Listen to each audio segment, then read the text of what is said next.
reconocimiento al director de este medio de comunicación que durante tantos años permitió que sin ninguna restricción se expresen las opiniones libremente a pesar de las sanciones que motivó el gobierno anterior, el gobierno dictatorial encabezado por Rafael Correa y llamado el del fascismo del siglo XXI con absoluta propiedad.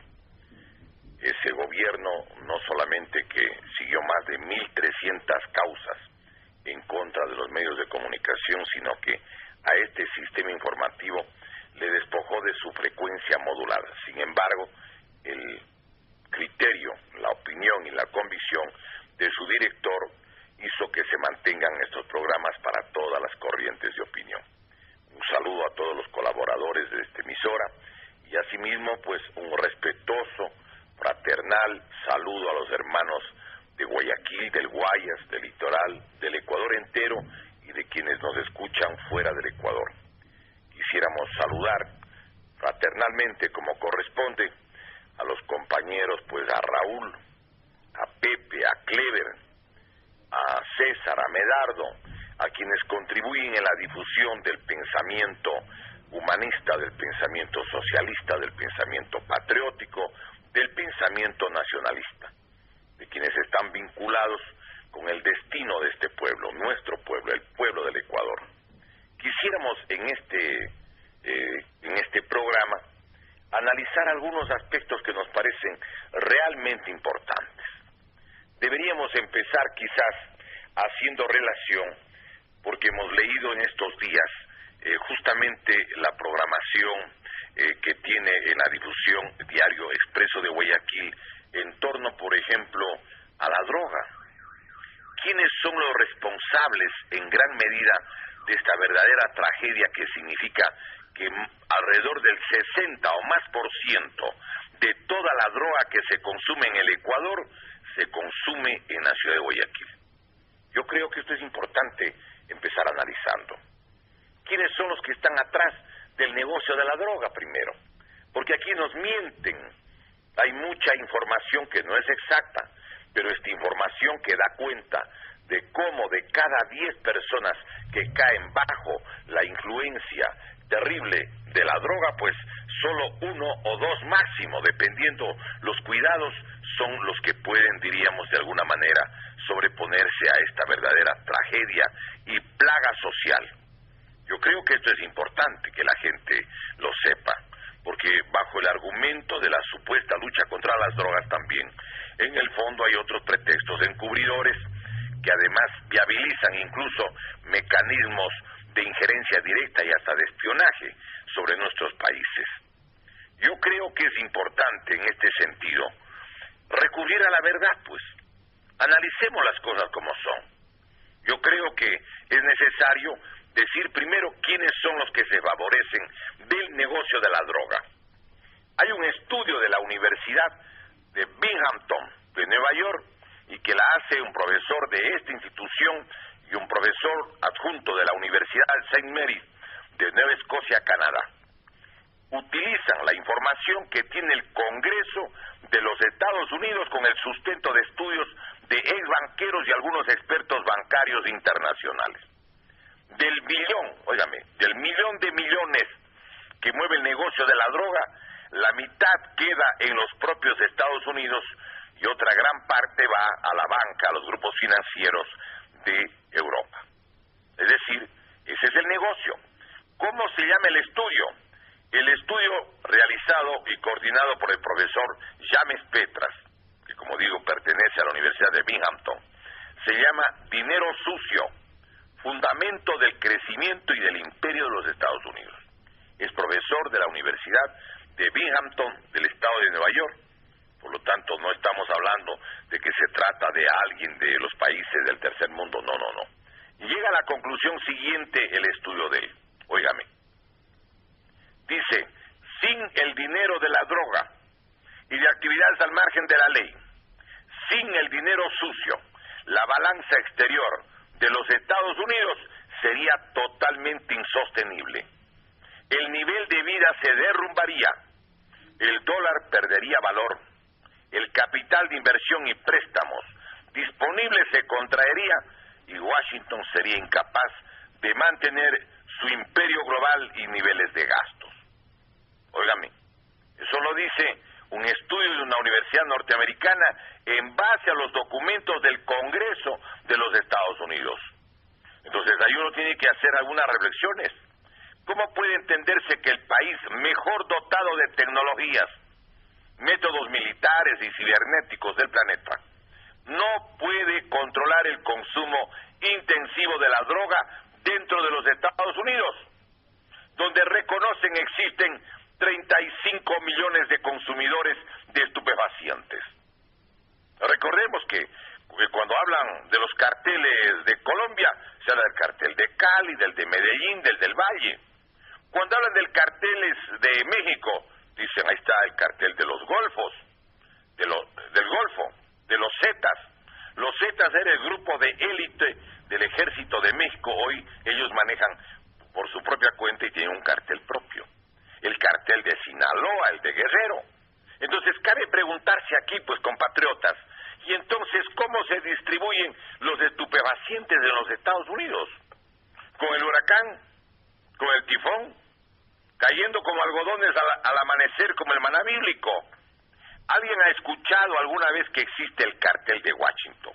El de Nueva York, el de Los Ángeles, de San Diego, el de San Francisco, el de Miami, de alguna ciudad de este enorme país. Y entonces, ¿cómo se reparte la droga dentro del más grande mercado del mundo? Porque necesitan, evidentemente, abastecer para que la desesperación no haga que sus 35 millones de consumidores permanentes de estupefacientes no reaccionen. Porque ellos mismos fueron los que motivaron el consumo de las drogas. Para evitar que la juventud norteamericana luche en contra de la guerra de Vietnam en la década del 60, ¿quiénes fueron los que generaron el movimiento hippie y metieron la LSD, pues, entre la juventud de los propios Estados Unidos? Para el control político no les interesa nada, absolutamente nada. Pero claro, esto tiene que el mundo y nuestro país saberlo. Pero además hay otra cosa que valdría la pena señalar. Miren ustedes, porque nos quieren convencer que ya porque el avión llegó, ahora sí las cosas van a cambiar. Yo creo que todo lo que permita detener esta plaga podría resultar en algún sentido digno de análisis. No hay que, digamos, a priori emitir opiniones que puede alguien considerar que son precipitadas. Pero hagamos una reflexión adicional. ¿Saben ustedes, compatriotas, que Estados Unidos tiene 7 bases militares permanentes en Colombia? ¿Cuáles son? Demos los nombres. Tiene la base de Aplay, de Palanquero, la tercera Tolemaida, cuarto Larandia, 5 en Cartagena, hacia el Mar Caribe, 6 la de Malambo, también en el Mar Caribe, y la 7ª en Bahía Málaga, en la costa del Pacífico, y que es de uso sobre todo para abastecimiento. ¿Sí? 7 bases militares de los Estados Unidos en Colombia. Pero el último año ha subido las hectáreas cultivadas de 142.000 hectáreas en Colombia a 209.000 hectáreas, y es el área más grande del mundo de cultivo de coca en Colombia, datos de las Naciones Unidas. Yo pregunto, si no hubiese un mercado tan grande en Estados Unidos y en Europa, haría falta de tantas hectáreas. Y es evidente que necesitan, pues, que ese tipo de actividades se desarrollen, porque también es necesario incrementar la ganancia de la banca norteamericana y de la banca europea, pues. No nos vengan a decir que esa es una política que los Estados Unidos combate. Y si combate, señores, ¿cómo se distribuye entre 35 millones de consumidores en los Estados Unidos la droga? Dígame, pues, la revista Time sacó una vez una información que en este momento, por razones de tiempo, no lo vamos a hacer, que demuestra cómo el cartel de Sinaloa era el abastecedor consentido por la DEA para que entre gran cantidad de droga a los Estados Unidos. Pero yo quisiera aquí hacer una reflexión. Si esta política de la droga es el sustento de gran parte de los ingresos financieros de la banca de los Estados Unidos, Preguntémonos pues quiénes sirven a ese proyecto, a ese sector financiero, a esa banca de Estados Unidos y de Europa. Y díganme ustedes si estoy mintiendo o no, y no voy a utilizar un solo adjetivo, una sola injuria, una sola frase irrespetuosa, nada de eso. ¿Cómo es posible que a pesar de muchas solicitudes públicas, jamás se permitió ninguna averiguación de posibles aportes para las campañas electorales desde el 2006, ante la desmesura notoria de gastos escandalosamente altos de varios candidatos, pero sobre todo de los dos finalistas? El uno decían que, claro, era baranero y uno de los hombres más ricos del mundo, hijo de una de las más grandes fortunas que era propiedad de Luis Novoa Naranjo. Pero el otro candidato, ¿de dónde sacó la plata? A ver, ¿por qué no permitieron jamás que se investigue el financiamiento de la campaña de Correa y de Alianza País? Jamás permitieron. A ver, ¿acaso estoy mintiendo? Nunca se controlaron en forma seria, ¿sí?, por ejemplo, las fronteras durante más de 10 años para facilitar la notoria comercialización y transporte de sustancias ilícitas. Había libre tránsito, vía libre, corredores abiertos para el acceso de enormes cantidades de toneladas que se iban desde el Ecuador. ¿Pero cómo llegaban al Ecuador? ¿Por qué nunca cogieron una sola onza, una libra? ¿Dónde quemaron si es cierto que cogieron esas cantidades? Nada, absolutamente. Pero hay un tercer argumento que yo quiero hacerles a ustedes, distinguidos radioyentes y compatriotas. En más de una década, ¿cómo se explica que no funcionaron los radares en ninguna parte del Ecuador? Peor en las fronteras, al extremo que, según la compañía china que vendió esos radares, le acusa al Ecuador que jamás instalaron y colocaron esos radares, por lo que demanda además ahora una fuerte indemnización al considerarse víctimas de desprestigio injustificado y malicioso. No se colocaron los radares en los sitios precisos para que precisamente accedan en forma libre las naves del negocio. No me vengan acá con el cuento de que supuestamente no hay un nexo de quién era el gran patrocinador de esta actividad, que es una actividad que empalma con los intereses de los grupos financieros de Estados Unidos y de Europa. Señores, a nosotros no nos van a venir a engañar. Este programa se hizo para defender los intereses del pueblo ecuatoriano, para llevar la luz y la verdad a los ojos, a la conciencia, a la mente, al alma de nuestra nación. Yo les pregunto, compatriotas, en cuarto lugar, el régimen del fascismo del siglo XXI, el régimen encabezado por Correa, el gobierno instrumento de la globalización, al servicio de los grupos financieros, porque por eso entregó todos los recursos naturales además, ¿es o no cierto que se apropió, incluso violando leyes, en forma preconcebida, de haciendas con pistas de aterrizaje, donde luego llegaron avionetas con droga? Demos un ejemplo. ¿Se cogieron o no la hacienda La Clementina en la provincia de Los Ríos? Recordemos que el antiguo dueño, Álvaro Novoa Pontón, entregó o fue a dar un cheque de más de 90 millones de dólares que le querían cobrar en tributos desmesurados, porque era el tercer exportador de banano, pero el primero y segundo pagaban 1 o 2 millones. Pero él, a pesar de eso, fue a pagar más de 90 millones. Dijo, aquí está la plata. ¿Qué hizo el régimen? No aceptó los más de 90 millones con cheque que le fueron a depositar. ¿Por qué? Porque quería la propiedad con la pista de aterrizaje para los efectos que después el país conoció, pues. ¿Estoy mintiendo?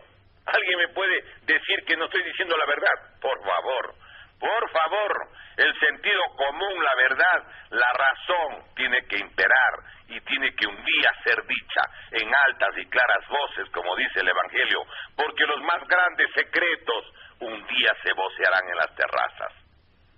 Vamos, una sexta reflexión. ¿Cómo es que llegaban al país avionetas sin tripulación, pues? ¿Cómo así los pilotos nunca se podían ubicar? Porque cuando ya llegaban las fuerzas de seguridad se habían evaporado, se habían esfumado, se habían hecho neblina o nube. Entonces, ¿quiénes transportaban, pues, decenas de toneladas de droga, tanto hacia el Ecuador como desde nuestro país, sobre todo hasta México, que era una legión de ángeles, alguna legión de arcángeles, de querubines, de serafines, serían las almas de purgatorio, de las decenas y decenas de toneladas de droga que dicen que han encontrado. ¿Las destruyeron? ¿Dónde? ¿Cómo las quemaron? ¿Quién vio? ¿Qué autoridad certifica? ¿O quemaron harina de maíz o maicena? Otro argumento, a ver, solo estoy dándoles los argumentos. En 14 países de América Latina existen normas legales que permiten disparar y bajar a naves de transporte aéreo dudoso. Las que se niegan a acatar órdenes de autoridades aéreas de control en 14 países de América Latina están autorizados para bajar las avionetas o cualquier avión. Menos en el Ecuador. En el Ecuador no, teniendo como disponían de 100 de los 137 asambleístas. A pesar de esa mayoría legislativa, nunca quisieron los miembros de Alianza País, encabezados por el presidente Correa, aprobar una ley que permita lo que 14 países de América Latina lo disponen.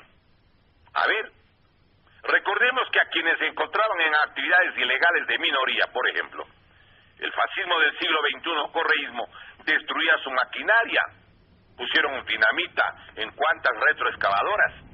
¿Pero qué hicieron pues con lo que hallaron los pequeños submarinos capturados con droga en el río Mataje, en el mar? ¿Dónde están? Dígame por favor. Estamos preguntando aquí, estamos utilizando la razón, la mente, la reflexión. ¿Cómo es que se legisló con absoluta direccionalidad para favorecer estas actividades? Por ejemplo, el fascismo del siglo XXI impulsó tres indultos o políticas que se estima dejaron en la calle alrededor de 7.500 vendedores al menudeo o microtraficantes en política dirigida por el propio Correa, que era mano de obra al servicio de estos grupos al margen de la ley, empeñados en el copamiento del mercado nacional con drogas y sobre todo en las escuelas, los colegios, para la niñez y la juventud de nuestro país. ¿Quién es el responsable moral, el responsable político, el responsable legal que tiene que rendir cuentas si en este mundo y en este país hubiera justicia? Dígame por favor si es cierto o no, incluso que era una política que hasta en el campo cultural, con la propaganda y con determinado tipo de promoción intensiva hasta de medios de comunicación, de los propios canales hasta del gobierno. ¿Cómo es que se pasaron pues las telenovelas que evidenciaban que esta actividad era muy rentable y se presentaba como una opción de éxito rápido para los jóvenes sin trabajo, sin estudio? Porque en este país ahora existe 1.200.000 jóvenes, que es una generación decapitada a la que no le dan estudio universitario por los exámenes tramposos del correísmo y los globalizadores. Recordemos pues las novelas que pasaban, incluyendo en los canales del propio gobierno: El Capo, La Reina del Sur, El Señor de los Cielos, Pablo Escobar, Sin tetas no hay paraíso, Con tetas sí hay paraíso, Rosario Tijeras, tanto en la versión mexicana como en la versión colombiana. Y en forma paralela, cómo excluían, dejaban sin la posibilidad del estudio universitario a 1.200.000 jóvenes menores de 32 años. Sí, señores, para ellos no hay universidades, para ellos no hay trabajo, para ellos ¿qué hay? A lo mejor incursionar en el microtráfico, porque también requieren sobrevivir, pues, compatriotas. ¿Quién sacó a los 7.500 microtraficantes de las cárceles, pues? Para inundar de productos ilícitos a la sociedad ecuatoriana, porque también es gente que a lo mejor hacía eso para vivir, pues, pero que sobre todo sistemáticamente, con métodos incluso violentos e ilegales, presionaron a la niñez ecuatoriana. Hay gente desde 6 años que ahora son dependientes, pero es que lo que han hecho con nuestra patria es un verdadero acto de genocidio, y que hay que decirlo. No podemos olvidar cómo se legisló con absoluta direccionalidad para favorecer estas actividades. Por ejemplo, el fascismo del siglo XXI, encabezado por Correa, impulsó 3 indultos o políticas que se estima dejaron en las calles a 7.500 microtraficantes, mano de obra al servicio de grupos al margen de la ley, empeñados en el copamiento del mercado nacional con drogas, con sus secuelas de destrucción social irreparable, mientras se oponía rabiosamente a que salgan de las cárceles los cientos de campesinos e indígenas, defensores del agua, opositores a la contaminación minera, que quedaron en las cárceles. Si ese fue el gobierno que se dice que se autodisfrazaba del socialismo del siglo XXI, y hay gente que se dice que es de izquierda y apoyaba esta infamia. ¿Cuáles fueron, pues, las medidas para sacar los 7.500 microtraficantes?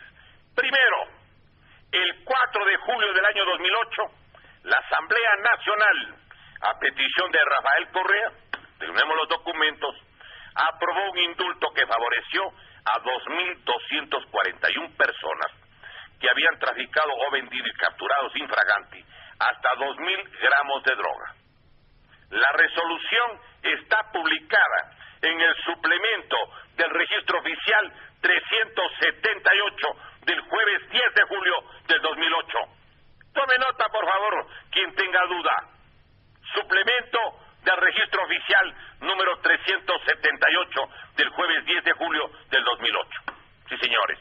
Y lean el informe, pues, del Consejo de la Judicatura de la época, del número de personas que salieron con este decreto. 2.241. Segundo, con el Código Orgánico Integral Penal, el COIP, en el primer año de vigencia salieron, al bajarse las penas en forma intencional y con dedicatoria, 2.232 personas detenidas por el mismo microtráfico, porque como bajaron las penas y no tenía que estar ni un año los que habían, negociado hasta cierta cantidad, tuvieron que sacar en el primer año de vigencia del Código Orgánico Integral Penal, por la ley más favorable, 2.232. Solo ahí estamos haciendo cuenta más de 4.450 personas, solo en esas dos. Alguien puede decir, ¿y dónde puedo comprobar dónde está el informe? Señores, miren, Diario El Comercio del domingo 9 de agosto del 2015 en la página 5. Ahí está, ven, domingo 9 de agosto del 2015, página 5. Tercero, para dejar el poder, en mayo del 2017, sacó 3.000 presos adicionales de similares antecedentes. Y quiero destacar, no voy a leer hoy día porque se nos consume el tiempo, la lista de los que dejó el expresidente gozando, él, de que quedaban en las prisiones de todo el país cientos de dirigentes indígenas, campesinos, defensores del agua y de la naturaleza. Quizá convendría publicar sus nombres para que nadie quede con dudas, pero si es necesario, lo haremos o leeremos en este programa, aunque se nos vaya el tiempo a futuro. Pero además aquí yo creo que es importante que la gente también recuerde y me diga si es o no cierto lo que les voy a decir. Pregunto, ¿quién expidió un auténtico salvoconducto para difundir la comercialización y el consumo de la droga sin tropiezos?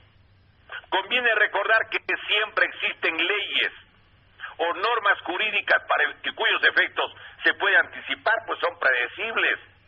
Es el caso, óigame, de las tablas de cantidades de sustancias estupefacientes y psicotrópicas para sancionar el tráfico ilícito de mínima, mediana, alta y gran escala, aprobada por el Consejo Nacional del Control de Sustancias Estupefacientes y Psicotrópicas, el CONCEP, que dependía en forma absoluta y directa del régimen de Correa, y que está publicada en el segundo suplemento del registro oficial número 288 del lunes 14 de julio del 2014, que constituyen los hechos un previsible salvoconducto para la venta autorizada de heroína, de pasta base de cocaína, clorhidrato de cocaína, marihuana, H y una cantidad otra de estupefacientes.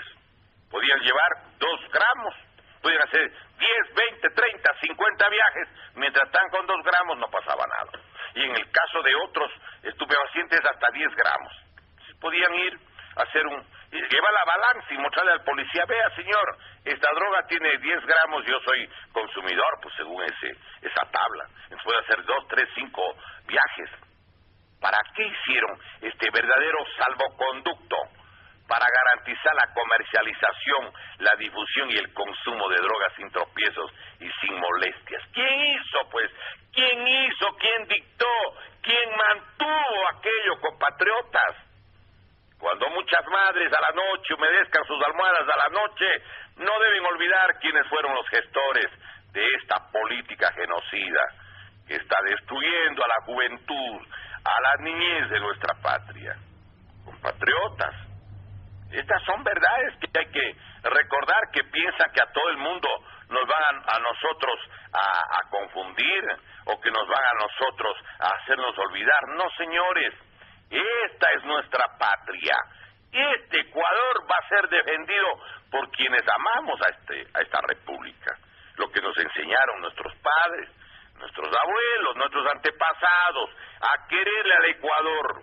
Y miren ustedes que las drogas se utilizan incluso en los propios Estados Unidos para destruir de manera permanente, sobre todo a los sectores que ellos llaman, a los sectores pues supuestamente las minorías no deseables, lo que ellos llaman los estómagos inservibles o marginales porque no consumen como debería para favorecer a las corporaciones y multinacionales, propiedad de los mismos círculos financieros más importantes del planeta.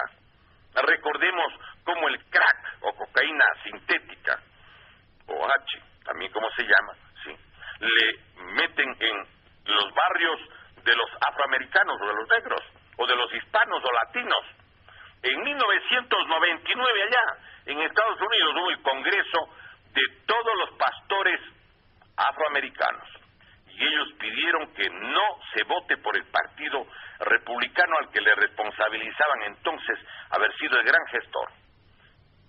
Perdieron las elecciones de los republicanos con George Bush, pero para menguar el golpe electoral y la reacción social, sobre todo de las minorías víctimas de esta política, como los afroamericanos y los hispanos, el presidente Bush tuvo que poner de secretario de Estado al general afroamericano Colin Powell y de jefa de Seguridad Nacional a Condoleezza Rice, otra afroamericana, pero que era a la vez gerente de ¿dónde? Y era la gerente de la Exxon, la antigua Standard Oil de Nueva Jersey. Aquí en el Ecuador nos han querido hacer creer que Correa sacó la base de Manta. Mentira, eso no es cierto. Los Wikileaks demuestran que eso no es cierto. Los Wikileaks demuestran lo que difundió Julián Assange y que ahora le quieren entregar a los Estados Unidos, cosa que me parece terriblemente grave, y lo voy a explicar por qué creo aquello. Miren, el señor Julián Assange, él saca el material de las comunicaciones entre Estados Unidos y el Ecuador durante años. Y allí aparece, por ejemplo, que iba el vicecanciller en el año 2007, 2008, 2009, y ahora actual canciller, el doctor José Valencia, ¿sí? Con Lenín Moreno es el actual canciller. En esa época era el vicecanciller. Y en los Wikileaks se lee que luego que Correa, en cualquier sabatina, se refería a los Estados Unidos, le enviaba al vicecanciller José Valencia, dicen los Wikileaks, a justificar los alcances de sus palabras y a reiterar que su gobierno tenía vivo interés en mantener las mejores relaciones de los Estados Unidos y que lo de los discursos de las sabatinas era parte del control o del manejo y la promoción política indispensable. Claro, así procedió luego del ataque de Angostura.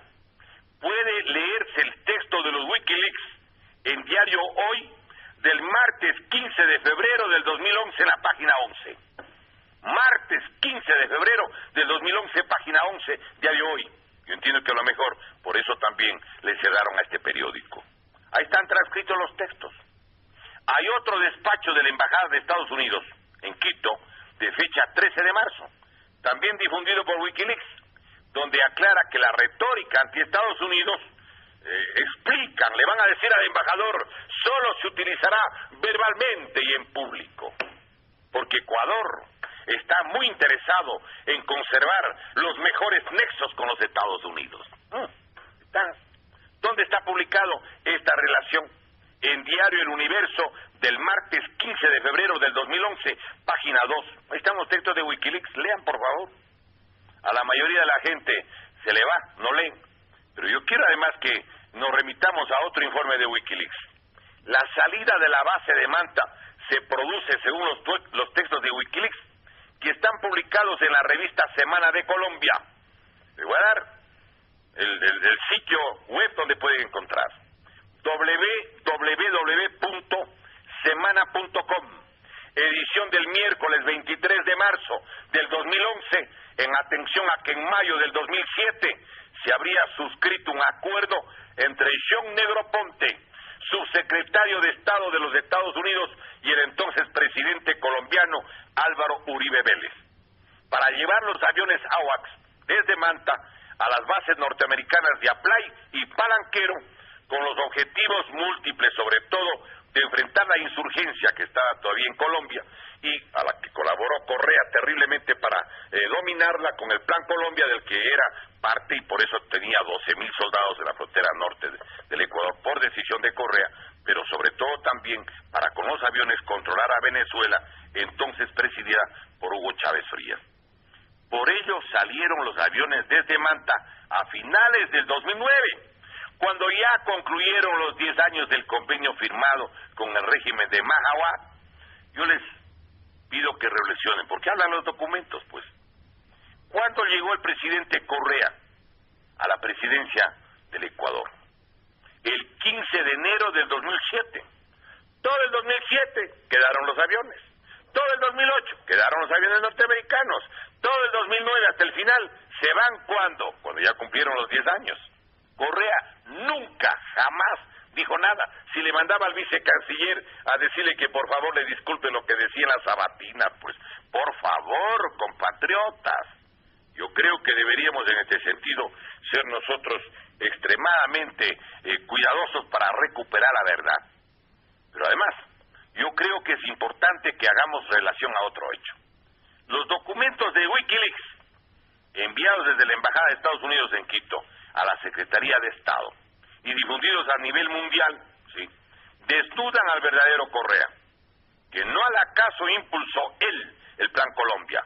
Fue el único presidente de toda América Latina que se prestó, al margen del de Colombia, a ser parte del Plan Colombia. Y quiero recordar que colocó 12,000 soldados del Ecuador en la frontera norte y 20 aviones Super Tucanos para los operativos Yunque y Martillo, y 6 aviones, ¿sí?, comprados en Israel sin tripulantes, ¿sí? Alguien puede decir dónde está, porque además ahí se hacían los operativos Yunque y Martillo.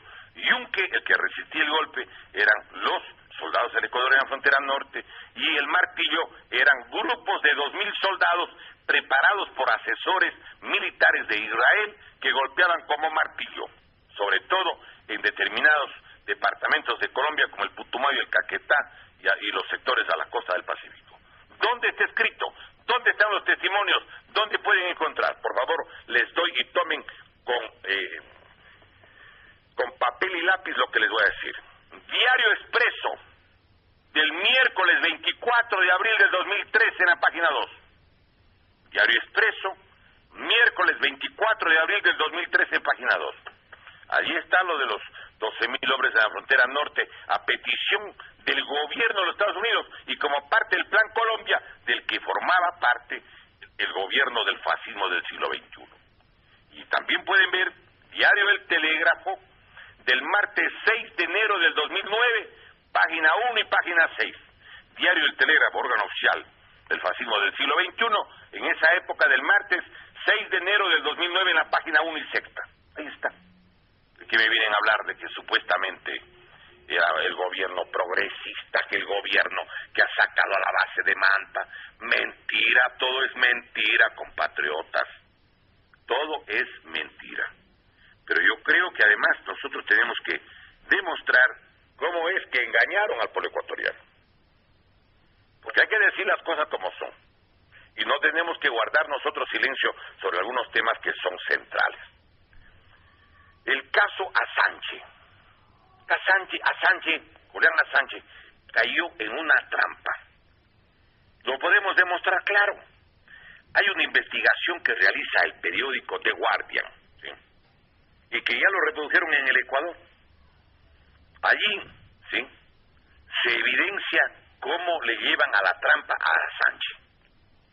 Primero, ¿por qué Assange es motivo de persecución de Estados Unidos? Recordemos que el señor fiscal general de los Estados Unidos, Jeff Sessions, anunció que era imprescindible arrestarle a Julian Assange y que era una prioridad para su país, para Estados Unidos. ¿Dónde está la declaración de Jeff Sessions, fiscal general de los Estados Unidos? En el Comercio del martes 15 de mayo del 2018 en la página 4. Comercio, martes 15 de mayo del 2018. Ahí está. Prioridad para Estados Unidos y llevarle a Julian Assange. Ahora bien, la Constitución de la República del Ecuador en su artículo 79 dice lo siguiente: en ningún caso se concederá extradición de una ecuatoriana o ecuatoriano. Su juzgamiento se sujetará a las leyes del Ecuador. Y miren ustedes cómo ahora pretenden quitarle la nacionalidad ecuatoriana al señor Julian Assange, luego que ya le dieron. ¿Por qué le quieren quitar la nacionalidad ecuatoriana? Porque el artículo 79 prohíbe que le lleven a los Estados Unidos, ¿sí? Pero vamos a ver cómo es la jugada. El señor Julian Assange difunde, él no lo tiene. El que sacó la información fue el soldado de inteligencia norteamericano Bradley Manning, así se llamaba. Ahora se ha cambiado de nombre y de sexo, ahora se llama Chelsea Manning. Este caballero, que estaba condenado a 35 años de prisión, recibió la conmutación de su pena por Barack Obama al dejar el poder. Él le conmutó la pena. Yo quiero recordar algo. El señor Julian Assange difunde 91.731 documentos de la guerra de Afganistán y 391.832 documentos y videos de la agresión a Irak. Óigame, lo que no sabía el mundo, lo que estaban haciendo en Afganistán y en Irak, lo difunde justamente Wikileaks, utilizando la información del señor Bradley Manning, luego Chelsea Manning. Esa es la verdad. Y ahí aparece cómo, recuerden ustedes, les torturaban. Y cómo hay 109,000 muertos que son de civiles. Y ahí se mira cómo incluso matan a los periodistas, a los reporteros de la agencia Reuters. Cómo matan a periodistas iraquíes. Cómo se burlan y se jactan los soldados que les disparan a los periodistas. Cómo policías de Irak torturan a los prisioneros y los soldados de la coalición de la OTAN y Estados Unidos, sí, también se solazan atormentando a los presos en las cárceles de Irak. Todo eso hizo Assange. Claro. Entonces, quieren llevarle a Assange. El problema es que ya le dieron la nacionalidad ecuatoriana, pero ahora hay incluso partidos políticos que están diciendo, quítenle la nacionalidad. ¿Para qué? Para que Estados Unidos se lo lleve. No, señores, eso no puede hacer el Ecuador. No puede hacer el Ecuador. Sería una conducta terrible, similar a la que tuvo Panamá cuando anuló el asilo territorial al ex legislador Galo Lara Yepes. Eso no se puede hacer. Cuando anularon el asilo de Galo Lara, quiero recordar, el abogado panameño que fue además del embajador de Panamá ante la OEA, el señor Guillermo Cochez, denunció que le habían dado $6 millones a Ricardo Martinelli, presidente de Panamá. Toda la documentación que hago relación la entregué yo a la Contraloría para que averigüen cómo es que habían actuado en contra de Galo Lara, a quien evidentemente cometieron todo tipo de abusos para mantenerle en prisión. Entonces, aquí cabe hacer una pregunta. La gran acusación de Assange dice que él hizo los fraudes electorales en el Ecuador. No, señor. Julian Assange no era parte del Consejo Nacional Electoral. Él no era el que cogía los datos inflados del registro civil para que hagan las elecciones. No, señor. Eso lo hacía el Consejo Nacional Electoral. Lo hacía Alianza País. ¿Quiénes dijeron que en el Ecuador los votantes no son 11.118.000 ecuatorianos, sino que eran supuestamente 12.735.000, inflando el padrón electoral con 1.617.000 ciudadanos adicionales. Pues, ¿quiénes fueron?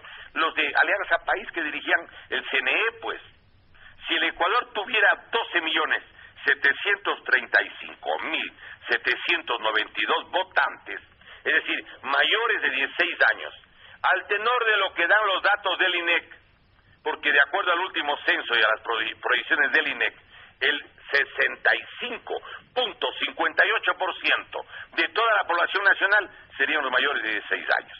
Pues bien, el 100% para que hayan los 12.735.792 votantes significa que el Ecuador debería tener o haber tenido el 19 de febrero del año 2017 19.420.000 personas.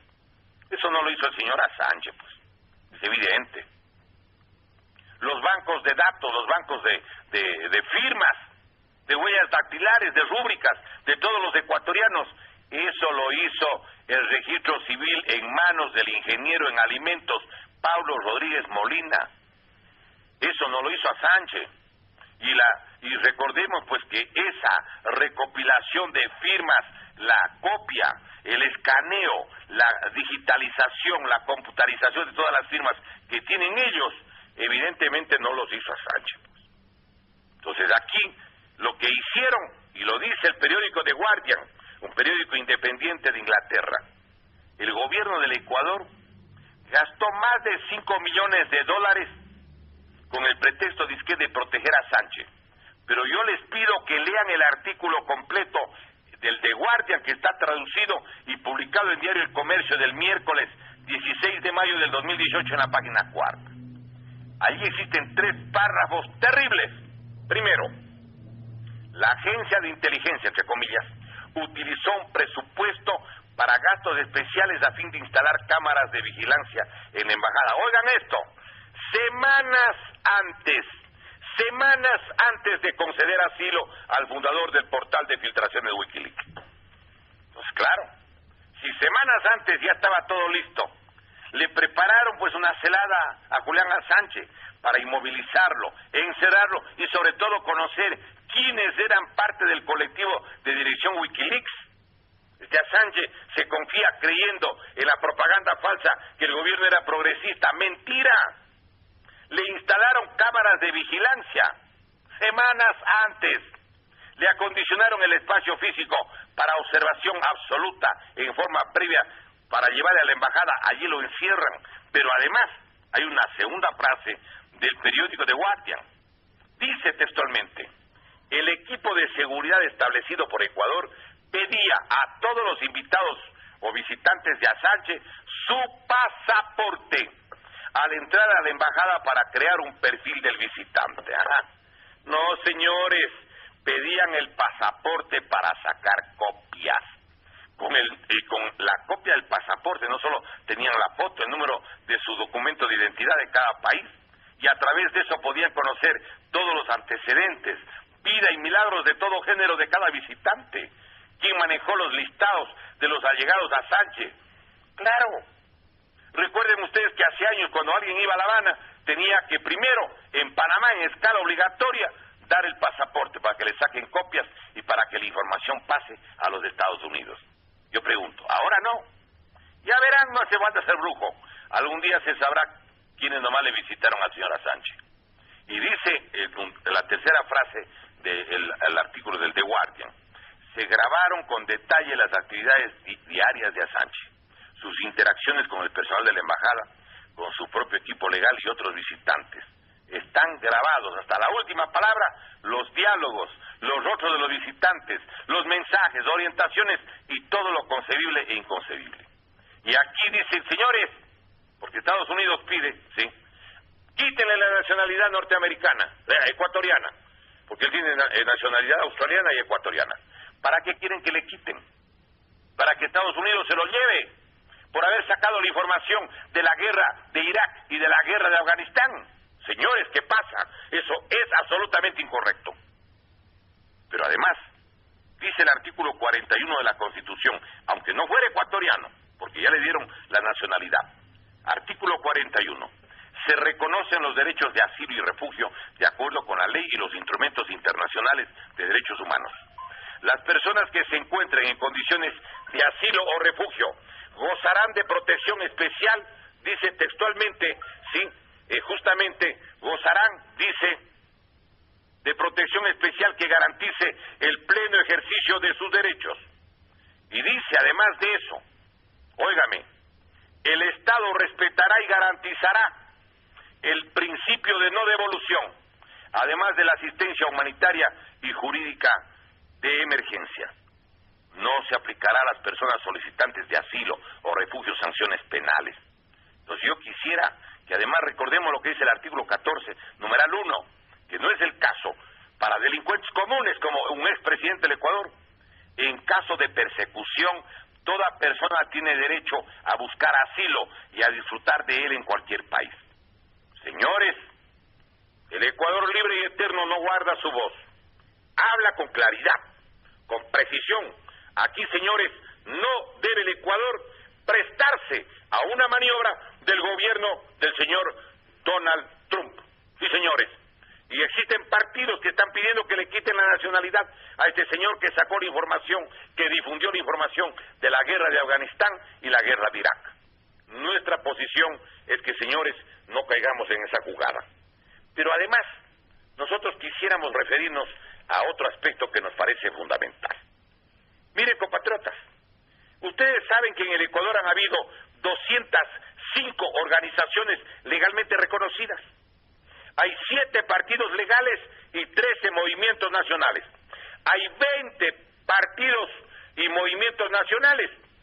Si cada uno tuviera solo 200,000 afiliaciones, porque se requiere como 187,000, ¿sí? Solamente a 200,000 cada una, habrían 4 millones de afiliados, 4 millones de afiliados, a 200,000 cada una. Pero Alianza País decía que ellos tienen 1.500.000 afiliados. O sea, solo con los partidos y movimientos nacionales habrían 5.300.000 personas. Solo en partidos y movimientos legales nacionales.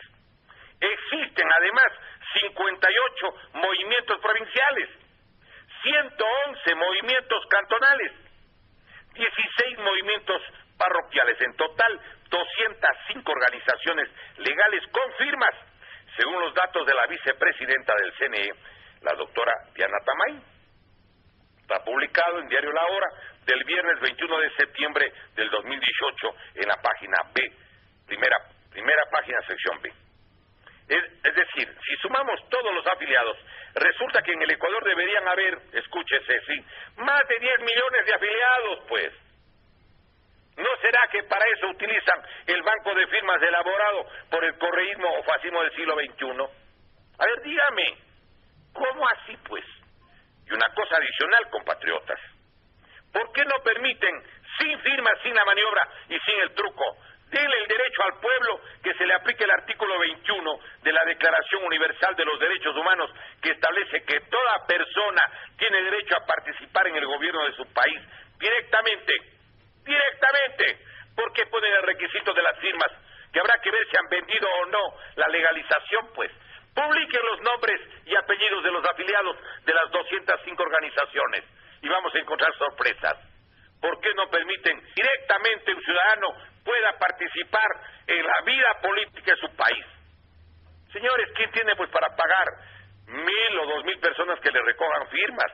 Hay que darles cuando menos la cola, el sándwich al mediodía, aunque sea un periódico para que hagan un sombrero de papel, si es que hay mucho sol. Pero además, no quiero dejar el día de hoy de concluir este programa sin referirme a un requisito que se anuncia para ser parte de la Corte Constitucional. Se requiere tener PhD, un PhD o PhD, como también otros pronuncian. Cada PhD cuesta de 30,000 o 50,000 a 230, 250,000 dólares. Los que quieren maestría tienen que pagar 14, 15,000 dólares en el Ecuador por una maestría. Pero si quiere tener PhD, tenía que estar cerca de Alianza País para que le den una beca. O ser parte del quinto o la quinta parte, el quintil de mayor dinero del Ecuador, que es a los que dieron las becas. Eso lo dijo el propio exalcalde de Quito, el doctor Barrera, que estaba dirigiendo los CNESID, que han dado las becas a los ricos. Pues bien, en el Ecuador, ahora como en la colonia española, para entrar a la universidad tenían en la colonia española que dar un certificado de limpieza de sangre. Si no tenían el certificado de limpieza de sangre, no podían entrar a las universidades durante la colonia española. Por eso la familia de Eugenio de Santa Cruz y Espejo, era la familia Chusic del Cusco, su padre vino hasta Quito, donde no lo conocían, y se cambió nombre y apellido, y se llamó, recuerden el caso de Eugenio de la Santa Cruz y Espejo, para entrar a la Universidad de Santo Tomás, lo que es la actual Universidad Central del Ecuador. Y puso esos nombres tan religiosos de la Santa Cruz y Espejo para que no le quiten la posibilidad del estudio. Y así, diciendo que no tenía, partes de sangre indígena, ¿sí?, a pesar que su fachada lo evidenciaba, pues sencillamente así pudo entrar a estudiar medicina en la Universidad de Santo Tomás. Ahora yo pregunto, ¿cómo así quieren que solamente la gente de plata pueda ser parte de la Corte Constitucional? Miren, padres de familia, primero no les dejan entrar a los hijos a las universidades, pero supongamos que entran. Pero si no tienen 14,000 o 15,000 dólares, padres de familia, sus hijos no tendrán cuarto nivel.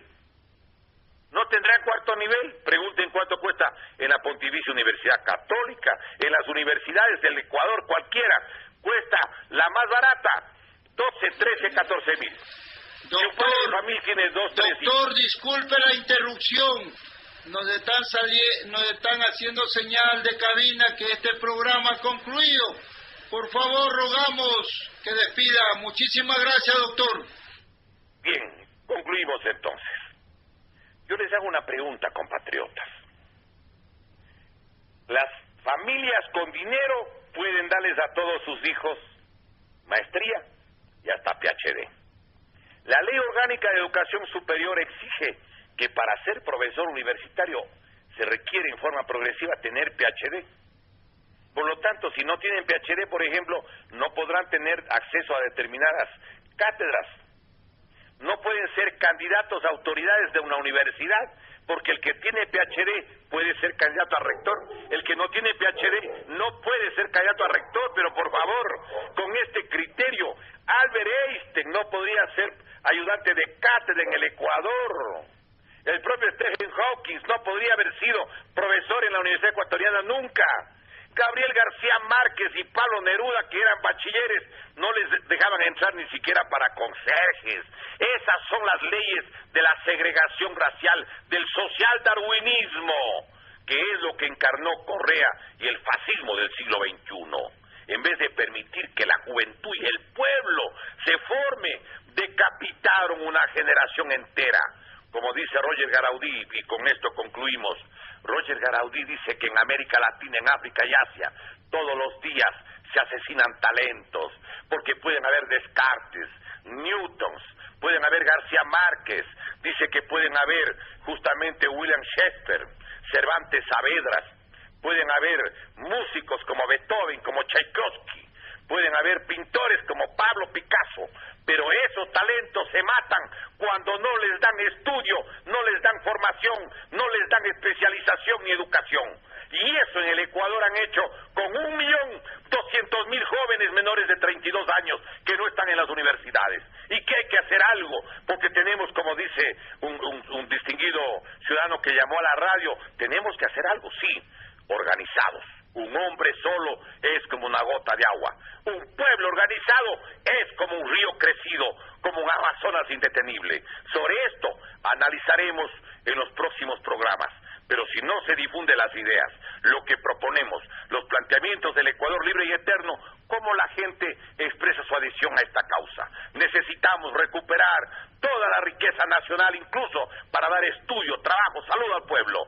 Las minas de oro, las minas de plata, las minas de cobre, el petróleo, los puertos, todo tenemos que recuperar, porque esta patria ni se vende ni se rinde, porque a la patria con el alma se defiende.